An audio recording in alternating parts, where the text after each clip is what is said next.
Okay, I would like to invite Arnold Burke, Barbara Felix, and Billy Garrett up. Billy? Who's waving their hand? Oh, they'll sell them in. Thanks. Family members always have to. Yes, they sell them in the. They sell them in the gift shop here at the museum and at Detours at La Fonda. Where is Billy? We can start without him. Because he's third. He's third. Are you guys ready up there? Okay. So, as a lot of you know, there's two great anniversaries this year in Fredheadism. One is the 100th anniversary of the creation of Grand Canyon National Park, which actually happened really late in the overall scheme of things because of politics at the Grand Canyon. I actually hope one day that we have a presentation here just about that, because it's actually unbelievably ugly, unbelievably interesting. It went to the Supreme Court. It's quite a saga. And the other is Mary Colter's 150th birthday. And as some of you know, while this weekend started with me giving a talk about my book, it actually expanded into what all this is because we did a Mary Colter weekend when Barbara and Jenny were working on the first round of renovations at La Fonda, trying to make all those what would Mary do decisions. And so, you know, what happens is history remains static until there's a need for it to become alive again. So when you write a book, you have to make it come alive again. When you're restoring a building, you have to make it come alive again. So we did a weekend there, and that really was, I have to say, the turning point in all this. The reason we have all these lectures now is because we brought people to Santa Fe. We did multiple lectures. We did them mostly at La Fonda, I think, if I remember. And that was really the pattern for this, and then it sort of grew and grew and grew. So what we wanted to do was have, you know, you can't, Mary Colter is both too vast to get your head around, but at the same time, somebody who we know like awfully little about for somebody that we care about this much. And so I wanted to bring together first Arnold Burke, who wrote the authoritative biography on Mary Colter, who we haven't had here in a really long time, and we're so happy that he is back. Thank you, Arnold. It's great to see you.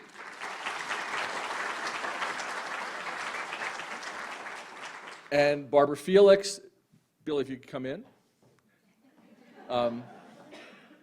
Barbara Felix, who is obviously a wonderful architect here in Santa Fe and has been involved in a number of Colter-related projects, especially around La Fonda, but I think also just really has brought enormous energy to the story over the years. And Billy said, you know, I would be a good panelist for this, and I didn't really know why.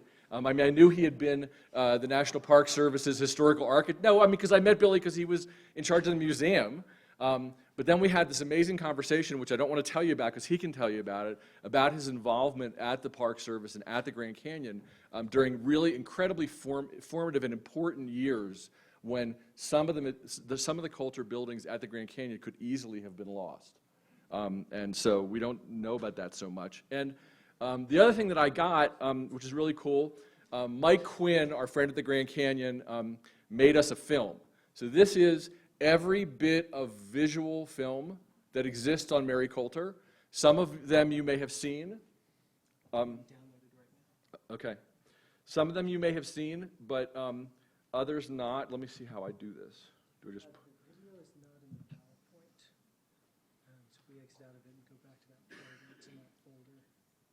It's in the PowerPoint. It was given to us on the thumb drive as a separate video. Okay, so where is it?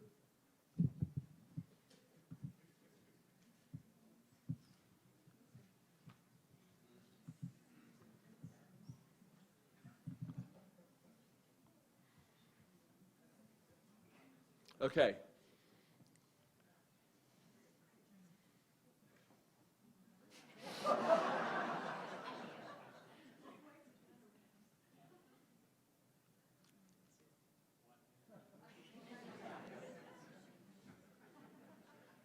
This is Mary offering a smoke to a Harvey car sun shield.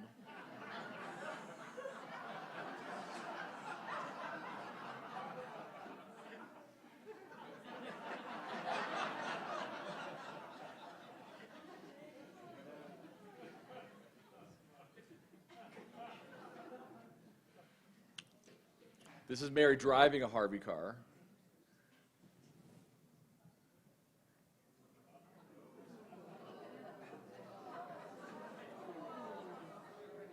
I think a road might have been a better idea.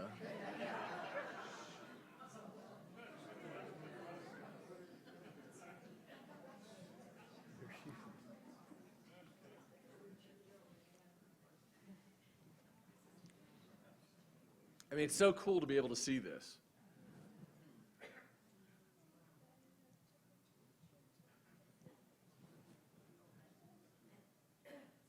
In a way, it's almost like we have more video of her than we do of still pictures. There's just not that many still pictures of Mary.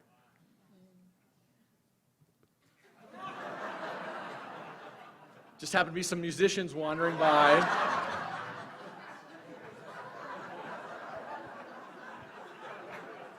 Follow that. That'd be a good comment. Yeah. A little bit close there.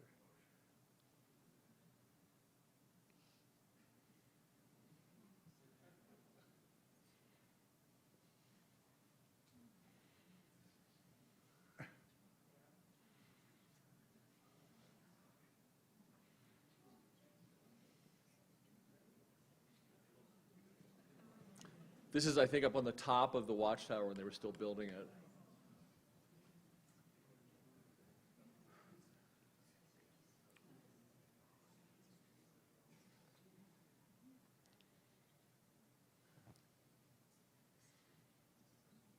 She's telling me, put that rock there.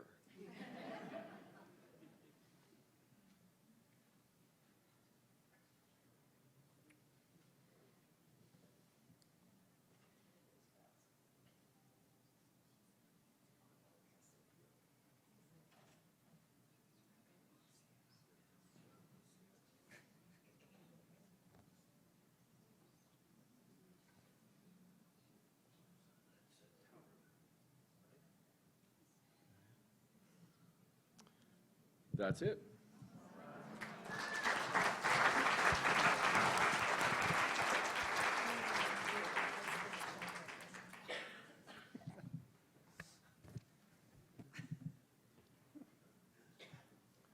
Now we're going to pick up and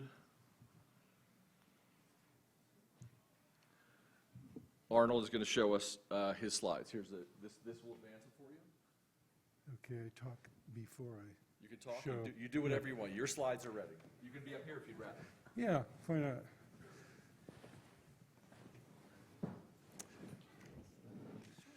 But who could follow Mary Colter like that? One suggestion, if we have Fred heads, is it? We should have Mary Mavens. That'll be the next. I like that. Yeah.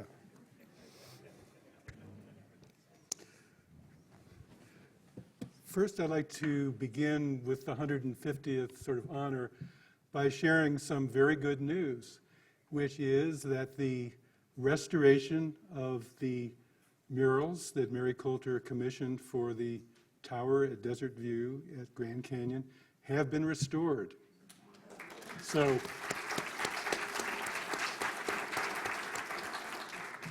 those of you who have visited there before the restoration, actually a conservation they call it, knew how bad it had gotten over more than, I guess, 8 decades of existence through water and human interaction, to be nice about it. So, yeah, a lot of graffiti. So this is, to me, great news because when I was doing the book, it was in its sort of wilderness years and looked really pretty bad.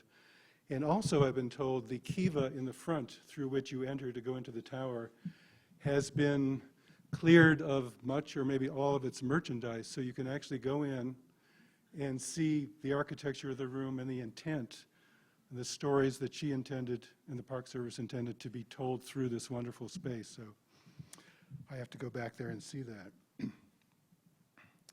Now, the 150th of Colter's birthday has prodded me to look back on my research, all those many files. Research I did for the book and research I did that sort of accumulates. After you do a book, it keeps coming in, right, Fred? Freed? Stephen? So much Fred here, I called you Fred. And that prompted me to think about, to get back into doing research to bring the story up to date, some of which I may be doing.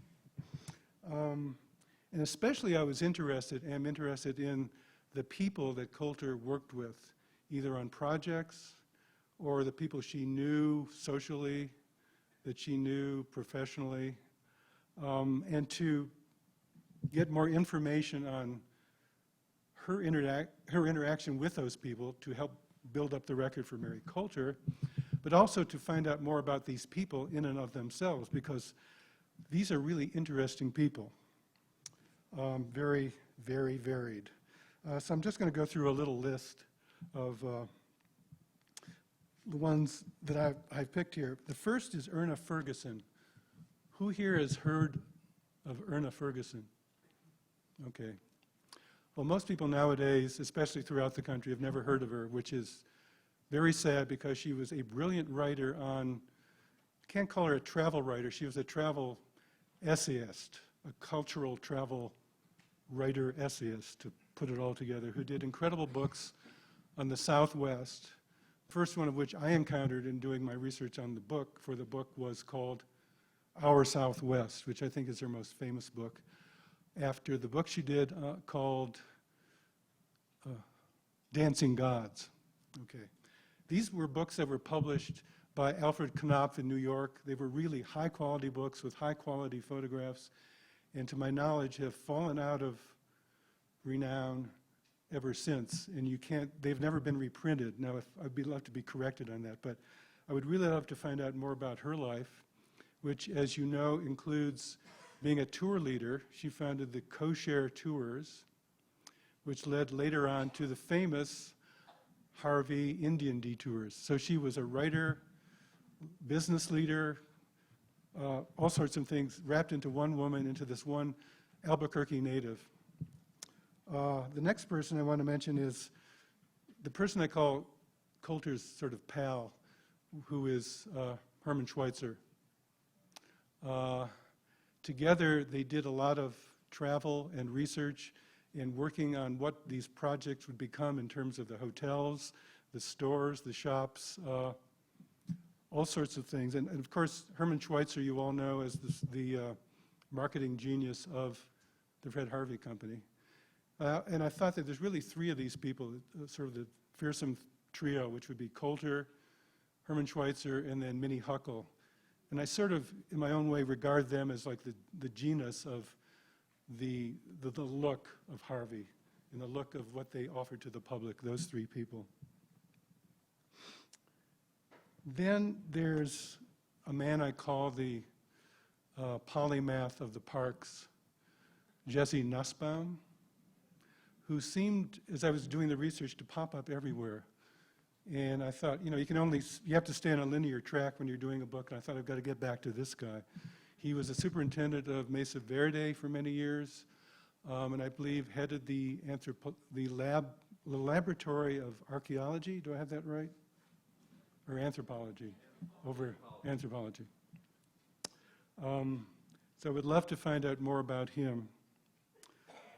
One architect, Louis Curtis, who I'd never heard of before I started reading about El Ortiz, the cute little, what do they call it, the little boy of the Harvey system, unfortunately torn down.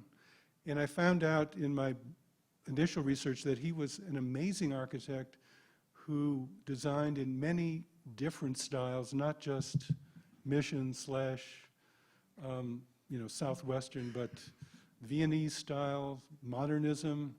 He did the country's and perhaps the world's first curtain glass structure, which still stands in Santa Fe. Just an amazing man. I thought somebody needs to do a biography, of Louis Curtis, and it hasn't happened yet.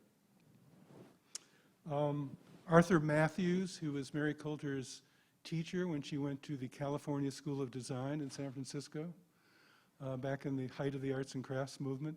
He is the one who did the famous portrait of Mary Colter, the oil portrait that was only discovered maybe about 25 years ago. and rests at the, or is shown at the Northern Arizona Museum. He did it of Mary and signed it to my friend Mary E.J. Colter when she was his student at this school. And there's a lot out there to learn about Arthur Matthews. Laura Gilpin, I think, is, most of you would know that name. I sort of started to learn about her when I did my book. And now I'm really sort of very, very interested in finding out more about Laura Gilpin and how she interacted with Colter, and how she and Colter might have done the Santa Fe scene. It gets back to the Santa Fe end of Colter's life. In D.C., there was an exhibit of Laura Gilpin in her photographs in friendship with Maria Martinez that was held at the National Museum of Women in the Arts. So if that ever comes out here, it's a wonderful subject. And then as a subject, the various artists she worked with or commissioned for her interiors, including Fred Gehry, Olive Rush, and Gerald Cassidy, and there's many more. I'd like to find out more about their interactions. What are the files out there about those interactions? And then finally, the archaeologists, including some women archaeologists, two of whom were good friends of Colter. They were,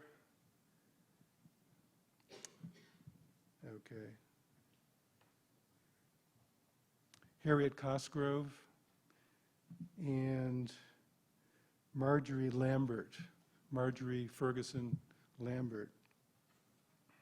And then there are two topic areas I would love to continue researching, which are Mary growing up and Mary going to school and going off to California and coming back to St. Paul and immersing herself in the arts and crafts movement and everything that meant in architecture and in interiors. And then doing this wonderful quote. She spoke often to local industrial education groups and arts and crafts groups in St. Paul and in Minneapolis. And this one, just I or somebody discovered it recently, but it's her thoughts on art, and they're really wonderful. Well, it highlighted some of them, but you can read, artists develop themselves. There is no necessity of seeking for art genius. Trying to do for one's self is the surest way of learning to appreciate the work of others.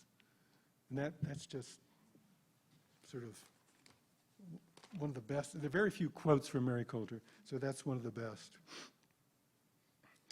And in preparing for the 150 commemoration, I also just created a sort of a grab bag of slides that illustrates some of this research I'd like to do, or just some things that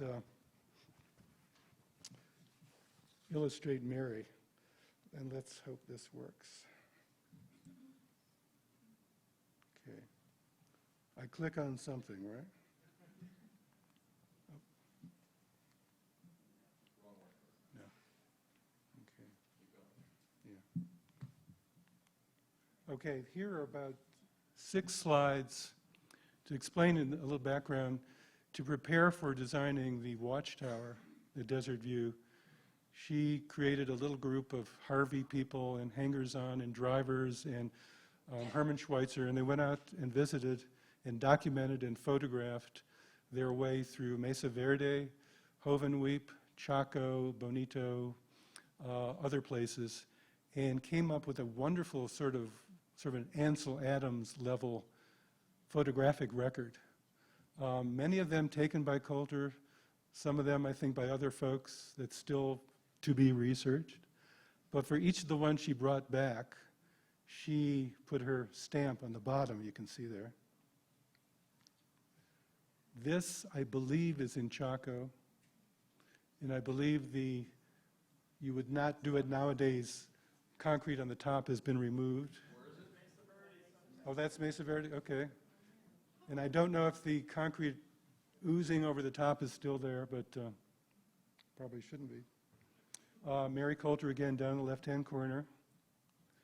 This is, I don't know. It could be Chaco or, which is where? Okay, so it's still at Mesa. Okay. Okay. Good to have a knowledgeable audience. This is Hovenweep. Yes. And a group of this group of people resting at Mesa Verde after doing, tromping around. Everybody back then wore boots. Everybody had to wear heavy boots. And you look at these old photos, they were like outfitted at Abercrombie and Fitch in New York, because you're going to the West, So, but this I found very relaxing. First I thought that woman there was Mary, but it's not. So to be further, researched again. There's her stamp again in the left. And the best of this little collection I've come up with is Hermann Schweitzer, obviously posing. Here I am going up at Mesa Verde to something in search of God knows what, but he was probably thinking, how can I, make this into something Fred Harvey could market, which was his job. So I really have to find out more about Hermann. I did, in just one of these little side research things, found pictures of the houses he lived in Albuquerque, which is not like earth-shattering, but if anybody's interested, I've got them. Now, leaving this research trip, these are a couple of the many books that Mary bought, or more likely had Fred Harvey Company buy for her, that she used to research her designs, her architecture, her interiors. And I went through the whole lot of them when I was researching at Mesa Verde. They're still, or they were then, in the library. And on each one, she wrote her name. Actually, these, she bought all those, so they were hers to write her name in, to stick paper clips in and slightly abuse. But they were of these wonderful themes: Mexican houses, architectural details of Spain and the Mediterranean, and they go on and on and on. And wonderful publishing companies that are long gone, like the Architectural Book Publishing Company. There's one that's not here that's called Quivira, if anybody's ever heard of that. You have? Okay. Out of somewhere in California, but they're just stacks of them. And I just, had to tear myself away from this stack of Mary Colter owned books because it was 5 o'clock and they kick out researchers. Here's a little grab baggy thing. When I interviewed the woman who was named for Mary Colter, who was the daughter of a pupil of Mary Colter's in the high school in St. Paul, if you're still with me, his name was Larkin. His daughter was named after Mary. Her name was Mary Colter Larkin Smith. And I interviewed her in 1999, and she said, "You got to see all the gifts that Aunt Mary has given me." And I think also some of the ones that came to Mary Colter Larkin Smith after Mary Colter died. And what's interesting is it's not like a completely dominated by Southwestern or Mexican art. There's a lot of Asian and Chinese artifacts in there. And she, in her digs, in her apartments in Kansas City, collected a lot of Asian and including Chinese art. So it wasn't, if you went to her place, I was told, it wasn't like a replica of a Harvey house. So she probably wanted to get away from that complete look at home.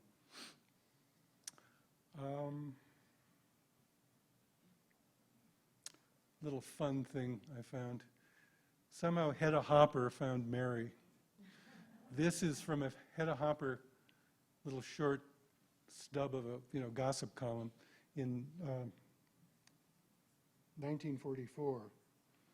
And you can see at the top Paul Williams, who, by the way, has been rediscovered as one of the architects of Hollywood houses, who somehow, though African American, enjoyed a very prosperous career and was really at the top of architects, designing what they would call Hollywood Regency style. If you ever want to just Google this guy, he did incredible stuff. So he was at this party, somebody named Dora Auger, and decorator, and Mary Jane Colter, architect and decorator for Santa Fe at Paul Graynard's cocktail party. And on it goes, and it was, House Beautiful, but 1944. So why she was there in 44, I'm not sure. I think she was on the verge of trying to sell the house she owned with her late sister near Pasadena, in Altadena. So that's my guess. So it's just a little Maryism. And I think my favorite picture of Mary Colter, now all these images I've been showing you were not in my book, except for half of this one. Oh no, sorry, always. Anyway, this is a lead into the picture I will show you. This is the original setup, the display cases of her jewelry that she bequeathed to Mesa Verde. It's not in this fashion now. I understand it's been changed, broken up, reduced, but this was back in the 50s. Here's the photo. And for my book, we had limited space and wanted to focus this image on Mary Colter. So we cropped it. And so what you see in the book is just Mary fingering her jewels and her hand down there. And the woman to the left is not in the photo, so sorry to this woman. But that woman is one of the archaeologists I mentioned before, Marjorie Ferguson Lambert, who I did a little research on recently, and she was one of the great women archaeologists in the region. So it came full circle. I like this especially because Mary has her mouth open and she's probably expounding on the meaning of whatever she's, holding onto there to this other person. And when you hear about Mary at parties, she either, if you were interested in what she was showing you, that's fine. If you weren't, she would banish you. So this is sort of and this was taken at a party showing all the jewelry and basketry, et cetera, that she had just bequeathed to Mesa Verde. And it was held at the Laboratory of Anthropology that had just been opened, I believe, because this would have been about 1955 or 6, and it was designed by John Gall Meem. And I'm not sure of the room, but I would guess it's in the big auditorium room there. So I leave you with that.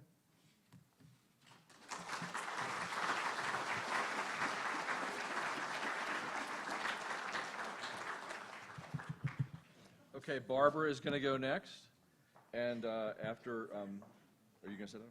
Check it out. Go ahead. No, hers. Okay. I can get there.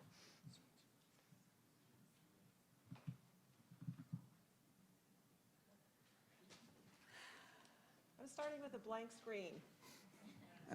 blank screen. Partly because I love that Stephen considers me the Colter expert, because there's so little to know about Colter from an architectural point of view.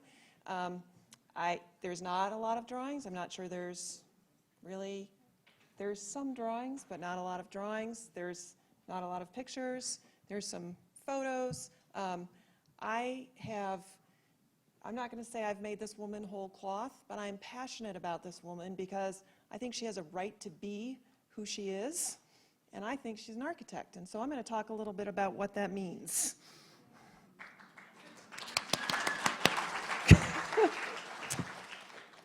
So, basic. At a very basic level, an architect is somebody who draws, designs, constructs a building, coordinates a building. That's what we do, right? For almost all of time, an architect has actually been a master builder. The irony of a master builder is in Europe, if you get your architecture degree, you are still considered a master builder. In the United States, if you get your architecture degree, you are not considered a master builder. If I actually wanted to go and construct a building, I would have to go and get a contractor's license. It's a little insulting. Obviously, the word architect has also now kind of taken on this other meaning, right? We now have software architects. Architect is really the deviser, maker, creator of anything. I love that definition because it means we as architects, and I know there are architects in this room, this is what we do, right? We devise, we create, we make anything that we put our mind to. I'm a little passionate about this, can you tell? So I'm going to give you a little brief history on architecture. There really wasn't a sense of what an architect was or who architects were or what architects meant. There were architects, but it was a bit of the Wild West. And the reality is there wasn't any kind of defined group of that. So in 1857, a group of white men got together in New York City and said, you know what, we're kind of losing control over what's going on. We don't really, there's a lot of people who are saying they're architects, there's a lot of people who are saying they're builders, and it would be great if we could actually kind of market this a little differently. So we're going to create this group. It was, I think, the New York Society of Architects when it started, but it ultimately became the American Institute of Architects, AIA. The American Institute of Architects is here today, going strong. I think there's 90,000 architects today as part of the American Institute of Architects. It's a professional organization. It is not the organization that licenses architects. That is the National Council of Architectural Registration Board, NCARB, not nearly as sexy a name. So 1897, Illinois becomes the first state to actually license architects. So in 1857, we have a group of men who say, you know what, maybe we should have a thing that defines what architecture is or who architects are. 1897, again, Illinois first state, Great Fire of Chicago, 1891.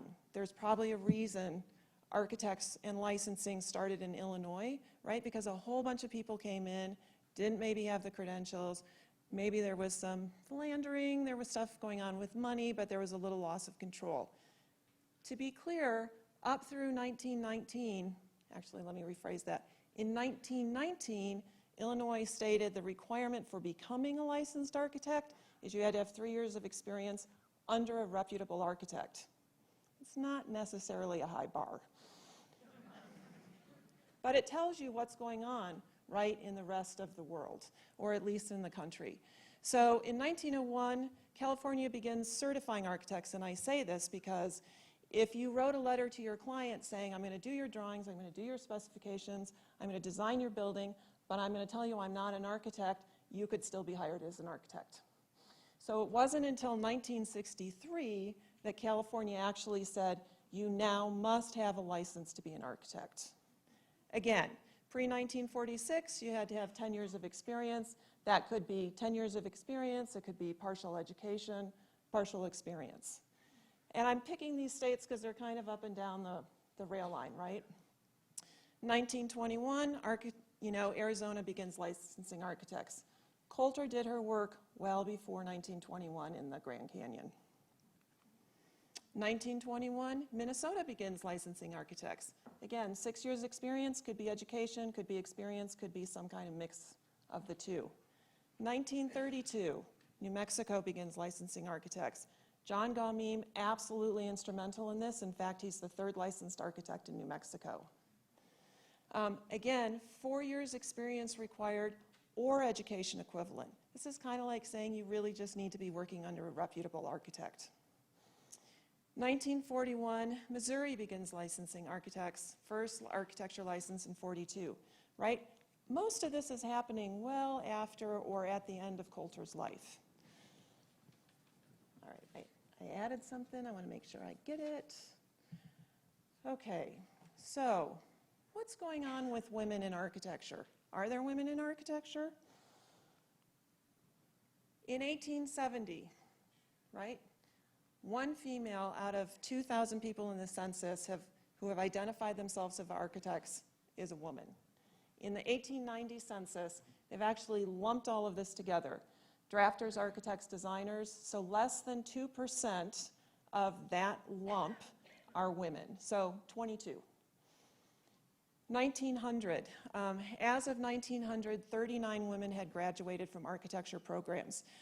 This is kind of a big deal because the reality is MIT was the first architecture program in the United States, and it started in 1868. Cornell started in 1871, University of Illinois 1873, Columbia, 1881, and then the outlier Tuskegee, 1881, right? There's not a lot of architecture programs, much less people graduating from them, much less does that make a difference to whether you can call yourself an architect or not. So in 1950, 1.2% of architects are women. 2014, 17%. So, and 2018. So as of last year, this is licensed architects. So 20% of architects who are licensed in the United States are female today. Yes, yes, go Melissa, yes. This is a big deal, but it means that it's still a tough profession, right? There's still an awful lot of male domination in this, which is great because we love men. I love men. You know, the reality is construction's a tough job, right? It's a lot of slinging stuff. You need body weight. You actually need strength to move stuff around. But at the end of the day, we're still talking about a profession where it's still hard to, do I say, you know, the Rodney Dangerfield thing? Is there respect for women in architecture? It's coming. And it's because we're all pushing it, right? So how does architecture work? If I, as an architect, go into another state to do a project, the reality is I'm going to go and hire a local architect because I'm not as familiar with the rules or the laws in Texas as I am in New Mexico. So the reality is I'm going to go in and I'm going to probably partner with another company, or I'm going to hire another company. I might be the design architect. They're probably the ones who are stamping the drawings, who actually are literally putting their stamp on the drawings, because, again, they're the ones who are licensed in that state. I'm not licensed in that state. This was not going on in Colter's era, but the reality is I, as a licensed architect in New Mexico, can call myself an architect. If I go to Texas where I am not licensed, I cannot call myself an architect. Ridiculous, but that's the way it works. So I want to ask a question before I kind of move on to this next slide. Stephen brought up the Howard Johnson company. Anyone here, can anyone name the Howard Johnson architect? Anyone? Do you think it's because it was a company man or woman? It's amazing that we're talking about Colter, because at the end of the day, she was a company architect. So, here's my test questions. Clearly, we all think of Louis Henry Sullivan as being an architect. Don't think anybody would question that, right? He only went to school for 1 year. It would have been when MIT was actually offering architecture courses. He apprenticed in an architecture firm, so we're assuming he worked for a reputable architect. He must have been brilliant because when he got hired by Dankmar Adler in 1879, in 1 year he was made a partner. The reality is he is an architect. No question, not one person would question that, right? Frank Lloyd Wright never had any formal training, never went to architecture school. He actually only went to school for 2 years at UW-Madison, University of Wisconsin-Madison, and he took some civil engineering courses. He didn't even study civil engineering. He just randomly took some classes.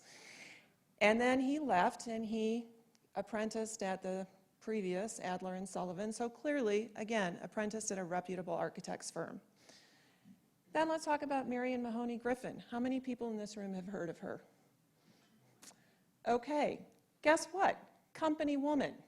She was the first employee Frank Lloyd Wright hired. She went to architecture school. She apprenticed under an architect. She was an architect.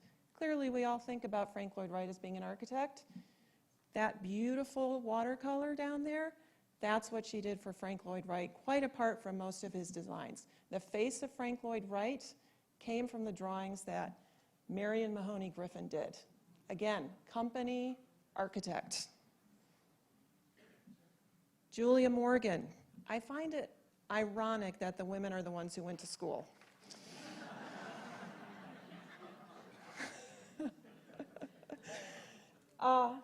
Julia Morgan was actually the first woman to graduate from the École des Beaux-Arts.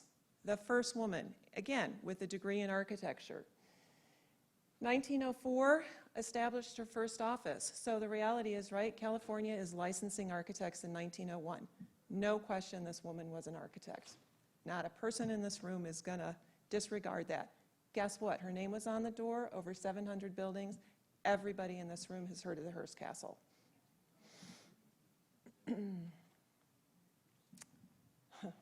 Corbu. No formal education. He went, no formal education, right? Went to art school, largely self-taught. At some point in 1908, he decided he had done a lot of research. He had traveled the French countryside, decided he wanted to actually go learn more about architecture, and so actually went and worked in the office of Auguste Perret, who actually is the father of concrete work, which makes a lot of sense when you then go and look at what Corbu did. The reality is he worked for 14 months under a reputable architect. No formal education. Not a question everybody in this office, in this room has heard of him. Every single person would say that Corbu is an architect. So you know where I'm going with this, right? So here's the beautiful image that Arnold was talking about. Mary Elizabeth Jane Colter, right? Miss E.J. Colter. Went to the School of Design, California, apprenticed under an architect. I think we've all read that. It's in multiple places. I don't think any of us know where or who that was. She went back and taught in high school mechanics art. She meets every single requirement of what every other male was doing to be considered an architect in this time period. And I'm going to let her close my talk.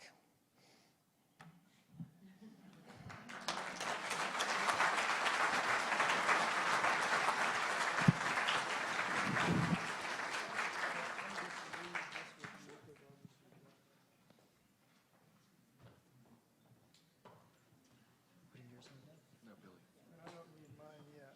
I'm just going to talk for a minute.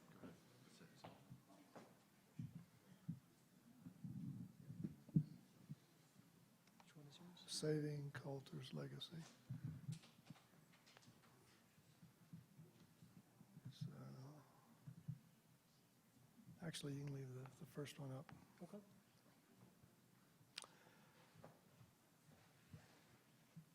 Well, I do have a degree in architecture.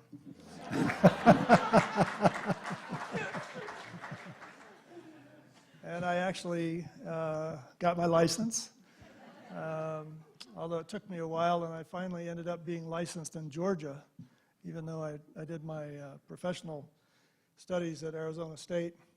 When I joined the National Park Service, you didn't, because you're working as a Fed, you didn't really have to have a license because the licenses were at a state level. And so we're better than the states, right? But I thought, no, in terms of working with other peers, other professionals, I want to make sure it's clear that I have my credentials. So I went ahead and pursued the licensing. And so I got licensed in Georgia and then carried that license with me everywhere else I went in the course of my career. So I am now a retired architect. Not doing that anymore. I've been out of architecture school, I don't know, for about 15 years or so. The early 80s, things were not good in Arizona for architectural firms. I had a partner and we were doing small work, and people were trying to have us help them figure out how to raise money. So we would do design work and then they'd figure out whether they wanted to pay us. That wasn't working very well. So I got a call, would you like to go work at Grand Canyon as a historic architect? And most of the work I was doing had to do with historic architecture. And I said, sure. I mean, it was a short-term job, but I know the feds paid eventually. And so on July 10th, 1983, I got a call that said, you've got a job, come up to Grand Canyon. And it was, I think, 117 in Phoenix at the time. I said, okay, that's a good thing. So I went up to the canyon, and that was the start of a 26-year career that took me all over the country. places I couldn't believe that I was actually being able to go and work on things I could never have remotely imagined. But I started at Grand Canyon, and there were a couple of things in terms of going into that job. First of all, the Park Service was responsible for overseeing the work that the concessioner did on the buildings that the concessioner had possessory interest in, which really meant that the concessioner still had a vested financial interest in the properties, like El Tovar Hotel. And the Park Service had title, but we didn't really have any leverage, except for the fact that all the work done on historic buildings had to be cleared through the park staff. And so when I went to Grand Canyon, I was the person that they had to work with. And as it turned out, I was not only doing review work, but I also was sort of like the local historic architect resource for the concessioner in terms of work on historic buildings. Now we're talking about historic buildings at Grand Canyon. I was the first historic architect that actually worked at the canyon on a permanent basis. And when I got there, there was not much of a sense that historic buildings were important in Grand Canyon because this is a national natural park. It took a while, but by 1987, there had actually been a study done of National Historic Landmark buildings in the national park system, and Grand Canyon had more individual buildings listed as part of the landmarks program than any other park in the country. And a good portion of those on the South Rim were Colter buildings. So I get there, I've been doing some work, but I'd never heard of Mary Jane Colter when I got there. But pretty quickly, I was working on projects that involved the buildings that she designed. And one of the first that I can remember, now let me just say, when I was asked to be on this panel, I'm going back almost 40 years, I don't have any notes, I don't have any photographs, so some of this is what I'm pretty sure I remember accurately. But one of the first projects that I was asked to go take a look at had to do with Hopi House. And in the entry sort of area to Hopi House, as you're going toward the main door, on the left-hand side, there's a wing that comes down, and there's a set of sort of steps that come down to the ground and then go up the wall to the second story. Well, concessionaires and the government tend to be concerned about liability. And there were kids who sort of said, oh, I can climb up that. And they were just, my bosses were just worried that somebody's going to get up there, fall down, break a leg or whatever. And they said, we want you to figure out how to stop that. And we're thinking of putting up some railings or tearing off part of that wall so they can't get up there. So I went out and took a look at it and said, you know what? Let's plant yucca right in front of the steps.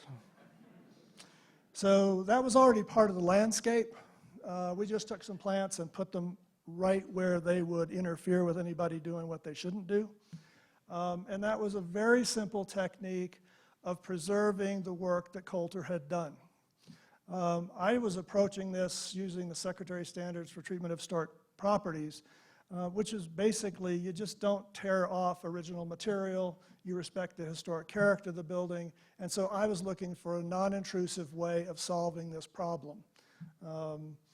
Obviously putting up signs wasn't going to do the job, but I was pretty sure that things like railings, steel pipe, and tearing off the part of the building wasn't the right way to go either. So that was an example of a very simple thing that I got involved with. And I think that was important because it started sending a message both to concessioners and to park management that there are principles that we use in taking care of historic buildings. And the solution can be very simple. Just take your time, look at the situation, and figure out how to work through that while being mindful of the building itself. I know that I went out to Watchtower. I can't remember exactly what I was looking at. I think I was there actually just to make a short report about the paintings. So I'm delighted to know that after all these years that actually some work has been done to save those.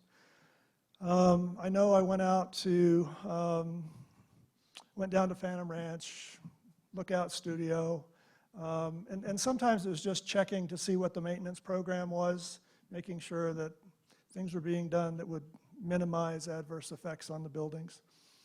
I can remember going out to Hermit's Rest, and I went out early in the day, and so there weren't too many tourists, and actually it was early enough, and it was probably on an off part of the season, because I could actually experience the space.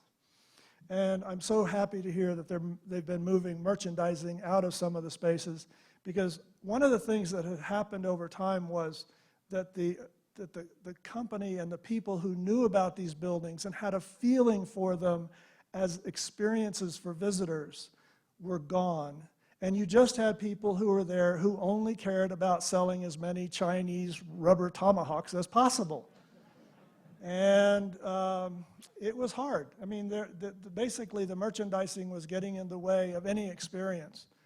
But I can remember standing in Hermit's Rest in front of that big fireplace and looking at it, and then I left there and I was looking at there wasn't much research that was available to me, but I suddenly realized that Colter had antiqued that interior before it opened with smoky torches. And that left me with an idea that has helped me as an architect my entire career, and that is that as architects, one of the things we do is we create stage sets. We create environments where people are able to live out their lives, play out their roles. And I think I've been sort of fundamental, looking at functional requirements and all that. I didn't quite get the emotional stuff. And that space and the idea of her creating this feeling that this had been occupied for decades before it actually was opened really helped me appreciate the emotional quality of architecture. And then there was a project that I got involved with at Bright Angel Lodge. Bright Angel, as you know, has the main lodge and then a bunch of cabins, and the main company, the concessionaires, came forward with a proposal to put in blown-in insulation in the walls of the cabins in order for the cabins to be used all year long. They were not designed to be used in the wintertime. And so that proposal went forward to Washington, and Washington said, no, you can't do that. The reason being that at the time, the kind of insulation that they were looking at was treated with a boric compound, and when you got condensation inside the wall, it would leach out the boric compound, which would become boric acid, which would then destroy the walls. It was intended to kill insects, but it had this other unintended, very bad consequence.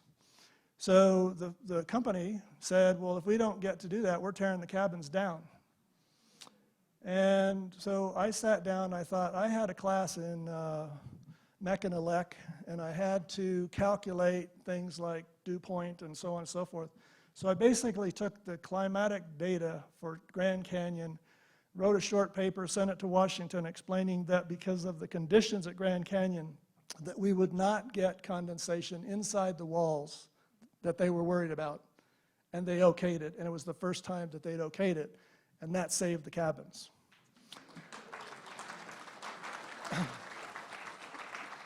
Now, the reality is that I was doing this all without very much information about Colter or the buildings. And so later in my career, I had the opportunity to work on proposals for use of historic structure reports.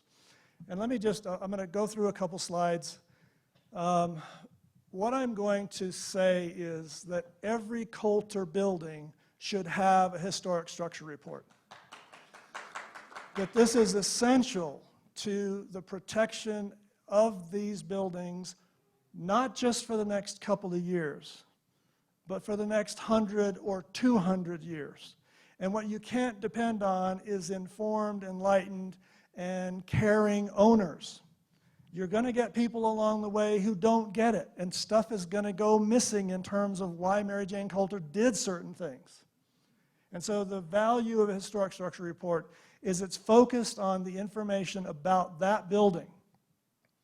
And it's a guide for taking care of that building for as long as that building stands. And so whether it's in private hands or whether it's in public hands, every Mary Jane Colter building should have a historic structure report. That's really what I'm asking you to do is, at this point I haven't had time to check and see how many buildings have historic structure reports, but my guess is that some do and probably the majority don't. So what is a historic structure report? I actually wrote the article, and there's an ASTM standard that has to do with historic structure reports. And just very quickly in the forward, the purpose of the report is to serve as a reference so we can minimize the loss of significant material or character when making decisions that will affect a historic structure. It should reflect the size of the report, how active we get in terms of putting money and time into it should depend on the significance of the structure, the potential impact of a pending decision, and available information. And then last is that there should be flexibility in terms of format. And I'm saying this because at one point in my career, I worked with a group that prepared a 1,000-page historic structure report for San Cristobal in San Juan, Puerto Rico, and it was almost entirely a history of the Spanish Empire, not information about the building I was trying to save. And so this was a common problem we had in the National Park Service, and that's why we did this particular piece. So there basically are four parts: historical context, physical description, proposed actions, and documentation of actions. So when we talk about historic context, there's supposed to be a photograph there of Lookout Studio, so just visualize that, okay? So when we talk about historic context, there's a huge amount of information that's being accumulated about Mary Jane Colter, about her work, about her life. And you don't need to put all that into the historic structure report for a specific building. You can just do a quick summary, and then what you want to do is to focus on this particular building, how it fits into her career, the critical dates of the project, and any information that explains her intentions, decisions, and specific areas of concern. And I'll give you an example that I know is in the book, and there's talk about colors and how concerned she was about colors. Well, blue doesn't quite make it as a reference when you're actually trying to match a color that she picked. And so you want to get as much information as you can to put context around those decisions. And then we get to physical description, and there are two big categories here. When we talk about integrity, for a historic building designed by Colter, the materiality of that building the day it opened is what you're trying to protect. Unless she made additions and modifications to it afterwards, it's the way that looked, the materials, the details, all the craftsmanship. And that you want to contrast with condition. You might have something that was original to the building, but it's ready to fall down. You just need to make a note in terms of, is this good condition, is this bad condition? That has to do with both structural integrity and functionality and how something has weathered, as well as then this other part that has to do with how much of this building actually dates back to the day the building was opened. And then we have the section on proposed actions. If it's a little thing, you don't have to do a whole lot of work, but what you want to do is to have an accumulation of records about decisions that were made, large or small. Putting in a new heating system, expanding a kitchen, changing a particular function.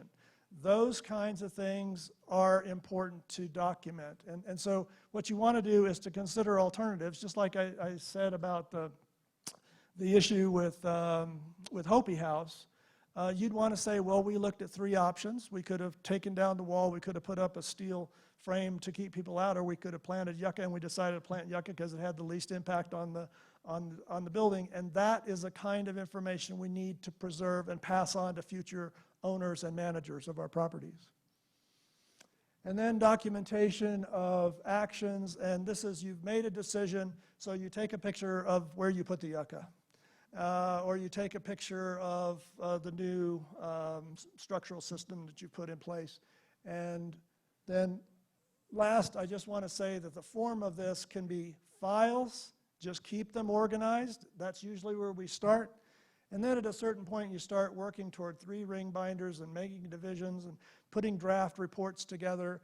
You can go up to the point of a report, and that's usually done when you're at a point of really summarizing a lot of work that's been done and a lot of research that's been done. And then last is actually doing a formal publication, and that is going to cover historic context and the integrity and condition of the building at the time and what work that you did.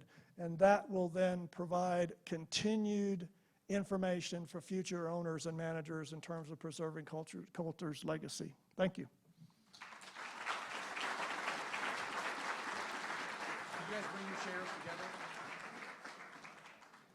So we're going to take some questions from the panel. I have a couple questions for you as well. I'm curious, since we raised this issue, Alan and Tina, do you know how many of the buildings that you've worked with have this level of historical? And is the state required to do that? I mean, who does that? Does the people who own it? Yes. The people who own it, I'm supposed to be mic'd. Oh, in that case. I'm like, am I mic? Oh, there you go. The people who own the buildings are the ones who are paying for the historic structures report. This is a federal requirement. It actually has to be or a state, it has to be a historic architect who's actually licensed or certified to do historic structures reports. And I say this because the irony is, clearly I've done a ton of research on La Fonda. I could not do a historic structures report on La Fonda because I am not a historic architect. If I could just add to that, though, if you're doing it because you're an owner and you're enlightened and you simply want to pull stuff together, my point is that there's a structure that recommends how to do that. So it might not be an officially sanctioned report. Correct. But I think, and that's really when you're getting into analysis of part 2, which has to do with the integrity and conditions part. But my guess is that most Colter buildings actually have files backing up some of what they've done. And it's more about making sure that that stuff doesn't get lost as a first level of concern. I'd be curious to ask the whole panel, what Colter work do you think needs to be done, and who should be doing it? I mean, who should be broadening the study of Colter? Who should be broadening our whatever biography we can do of her? I mean, I feel like to some degree, I know the materials I worked with in my book. I know what Arnold worked with. I feel like sometimes we are grasping at the same straws over and over. And I do wonder if we have tried hard enough, or if we have encouraged the next generation of academics or the next generation of architects, whoever it's going to be, to ask better questions, to look at better places.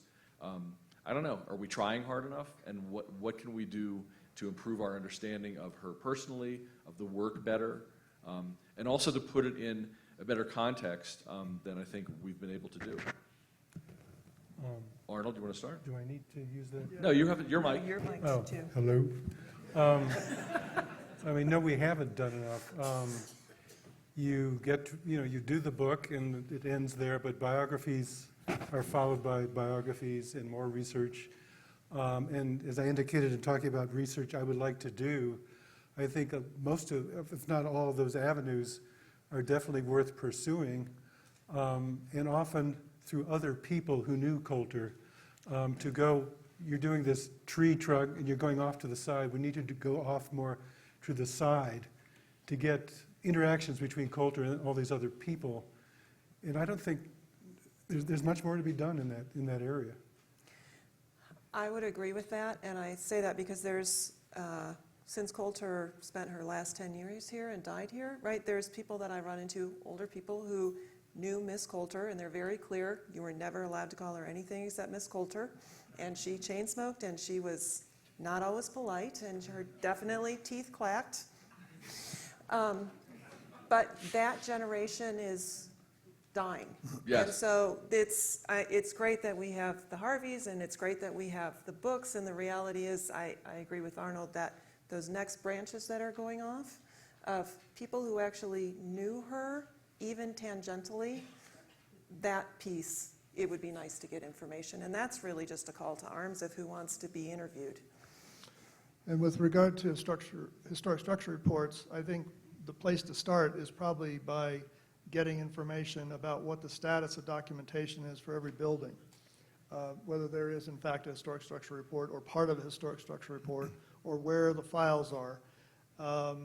And then it's simply a matter of putting together proposals, getting grants, getting support from whoever's owning or managing the property, and then doing contracts to get that done. But the other point that I want to make is that a historic structure report is never done as long as the building is still standing. And so this is really about the bulk of a historic structure report, in some sense, is getting it up to a point where it's in a position where it can simply be maintained. But even when you do that, you're going to want to have all that other information about regular maintenance, or there was a bad snowstorm and something happened and a part of a roof collapsed and all that sort of stuff. You need to have all that information documented, and you keep putting it together, keeping it organized, so that when the next owner and the next architect get involved, they have a basis for making good decisions. You know, I think it's really interesting. There has not been as much oral history work done. I mean, you know, a lot of what we have in Fred Harvey started with Leslie Poling Kemp's doing an oral history of Harvey girls in the 80s. And I mean, her book originally was a big oral history project on whoever was alive. And so I will say, as somebody who's used all these different projects, I'm surprised how few of them there are. Right. Considering how many people are interested in this, that it's taught, I mean, Harvey girls are taught in the schools. People in the Southwest, I think, know these stories. I come across relatively few theses that are about, there's hardly any people who've been talking to these people. Are we going to talk to them before they die? I'm surprised, and you know, I'm not daring you guys to do it, but you feel free to do it. But I do think that it is as important as a lot of the things that we do oral history projects on, and we really haven't. So I would push that. Do we have questions from the audience? Are we using this microphone, or do you have another microphone for them? That's the other one. Go ahead. Yeah, I don't need a microphone, but do Ms. Colter's buildings fall under the category of National Historic Registry? Can they be, are they registered? Yes. Oops. Yes. Yes, they're either individually been listed or as part of a group in a district, like the Grand Canyon National Park Historic District. And some of them are on the, I guess, the lowest level, which is the National Register. But if you get to a higher level of whatever praise, you can become a national historic landmark. So you're talking about both the individual building designations as well as districts. So I think it'd be yes, yes, yes, those have been. I mean, I was going to say before that that's part of the record that perhaps we need to go back and look at, all the voluminous, you know, verbiage or whatever that went into creating the application to put them on the National Register and to do the district and to make some of them National Historic Landmarks. And those were done some time ago, but I don't think they've been read lately. Well, and to clarify, if a building is in a national historic district, La Fonda is a building in a national historic district, so it is already protected.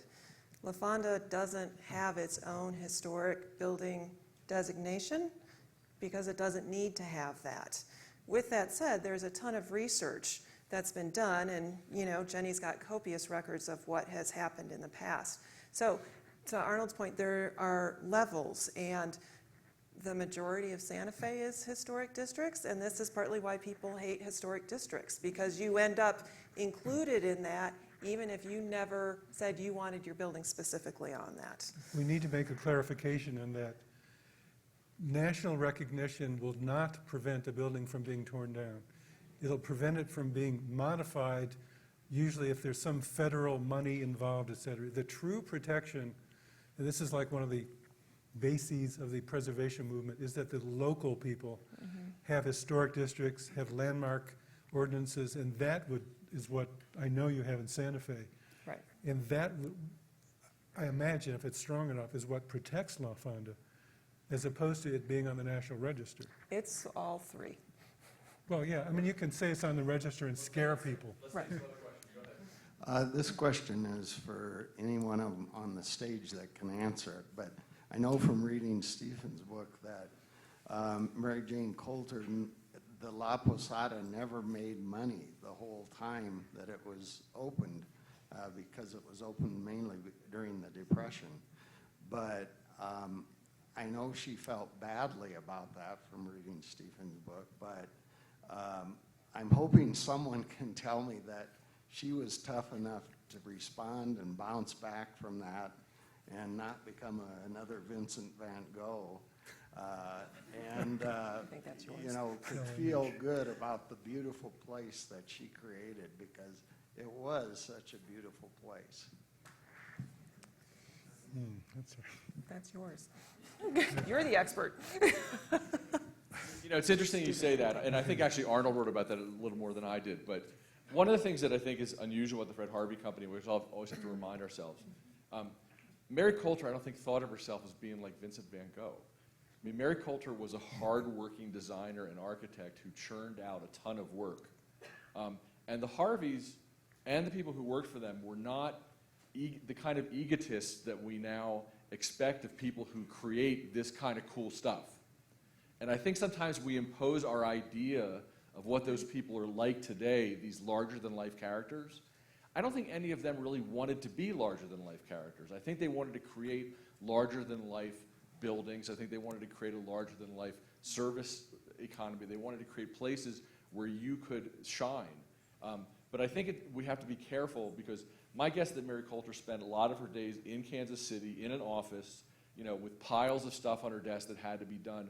One of the things that I found that I thought was most interesting was just a list of her going through like all the paint colors in a Harvey house in Texas. Just like so many potchky little things. It was so unglamorous. It was also in a pile of stuff in a Trainiac guy's house, just like this high. And it was just, you know, you think the number of just pieces of paper that had to be filed to make sure that something cool or something that was really no big deal in a building was done. So I think that part of what is great about the Harvey legacy is how strongly it continues. But I think you have to remember that these people were not, they didn't see it the same way we do. You know, they romanticized the Southwest. They created their company so that people could, in America and from all over the world, could come to the Southwest especially and feel the romance of it and learn about it. But they didn't, I don't think they saw themselves as stars the way we see them today. And I think that's part of the reason why there's so little Colter stuff.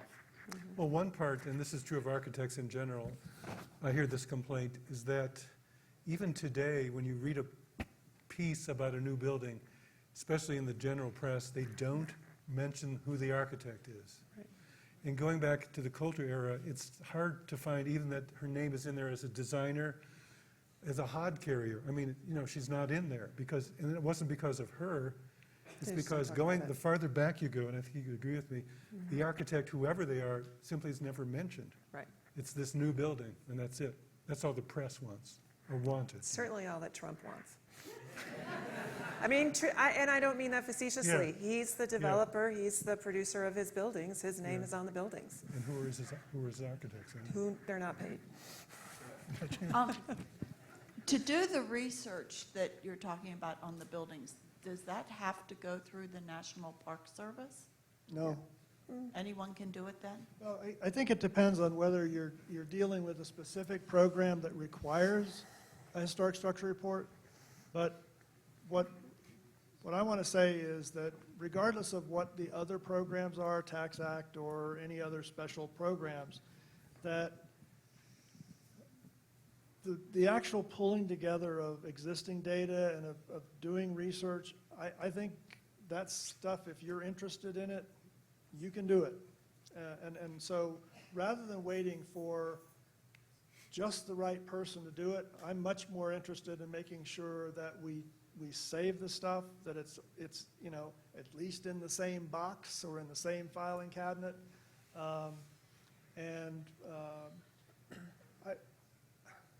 My own experience, I mean, there's a part of this where I just go to sort of what's the simplest kind of thing to do. And I think well-informed, motivated volunteers can do a huge amount of this work. And just getting it organized. And then, yeah, you want to have people who have a little more experience in terms of understanding what they're looking at in terms of colors or materials in particular, and trying to figure out, well, what parts of the building really do date back to the beginning.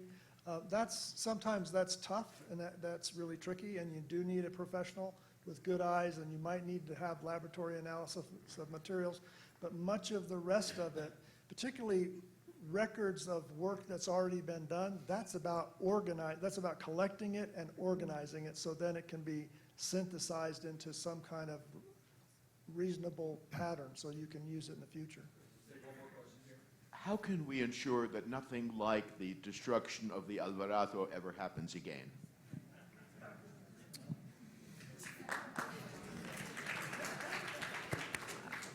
I would, having spent most of my career in preservation, Yeah. when I wrote the book on Mary Colter, I compared the loss of the Alvarado, the wrenching loss that the entire city felt, and that's absolutely true, to the loss in New York City of Penn Station. They're the same, they're twins, it's like Gemini.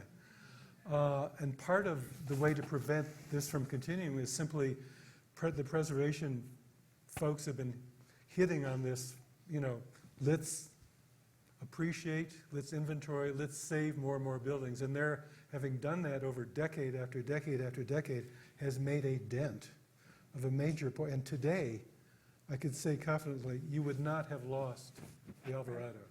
Right. It would still be there. If the proposed destruction came, you know, 2 years ago, it would still be standing there. And for that matter, so the same thing for Penn Station.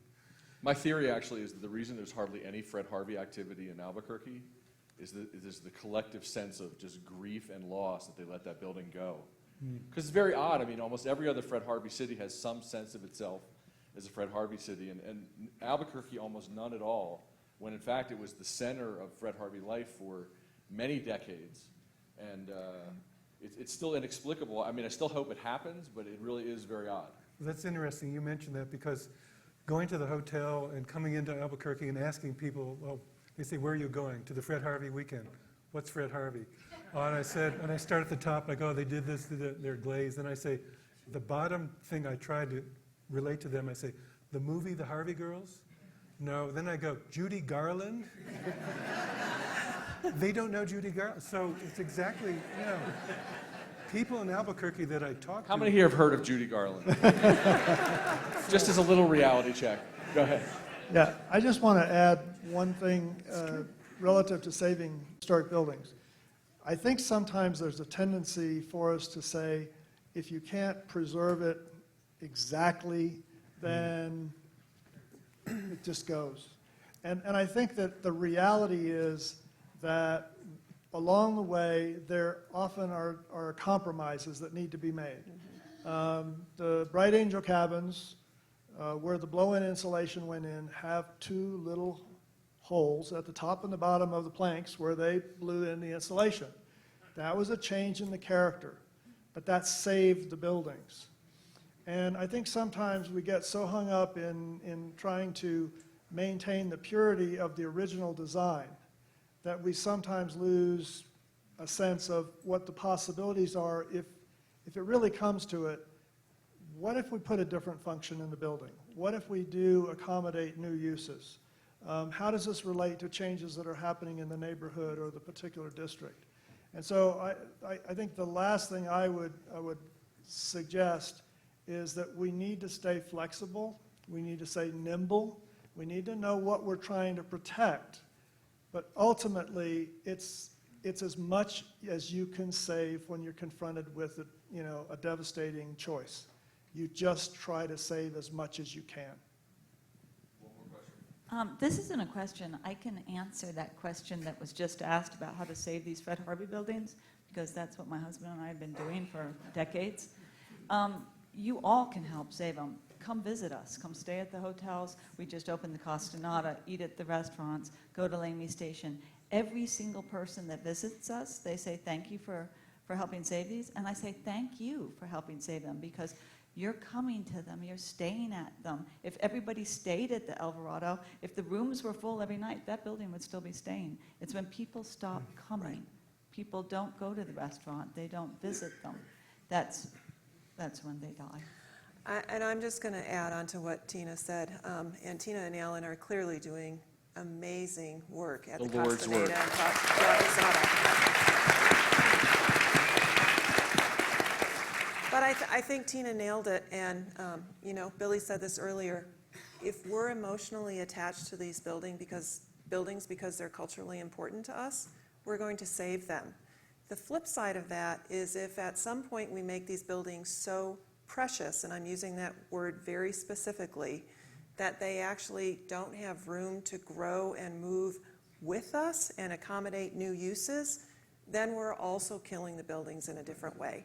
And so it's really important that we're emotionally attached, but we really do have that ability to let the buildings and those that have come before breathe with us as we move them forward. We're going through a lot of this problem in El Paso of trying to save our old buildings. And I need to say that one gentleman did save one in a unique way. It was the St. Regis Hotel that Tom Gable came. He's the one that got the Harvey Girl name. And he came there and bought the St. Regis Hotel, worked on it and stayed with it for 9 years.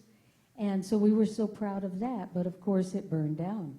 So when the people that redid the two buildings later and redid and rebuilt that one, they put the facade of the St. Regis Hotel on the front of that building. So if you're ever near the plaza, you can look and see that building is still there. We still have a part of it. Cool. Well, I want to thank this panel, and I want to apologize for our technical difficulties. And for this reason, I'm going to take a break now. So we're going to take a 15-minute break now.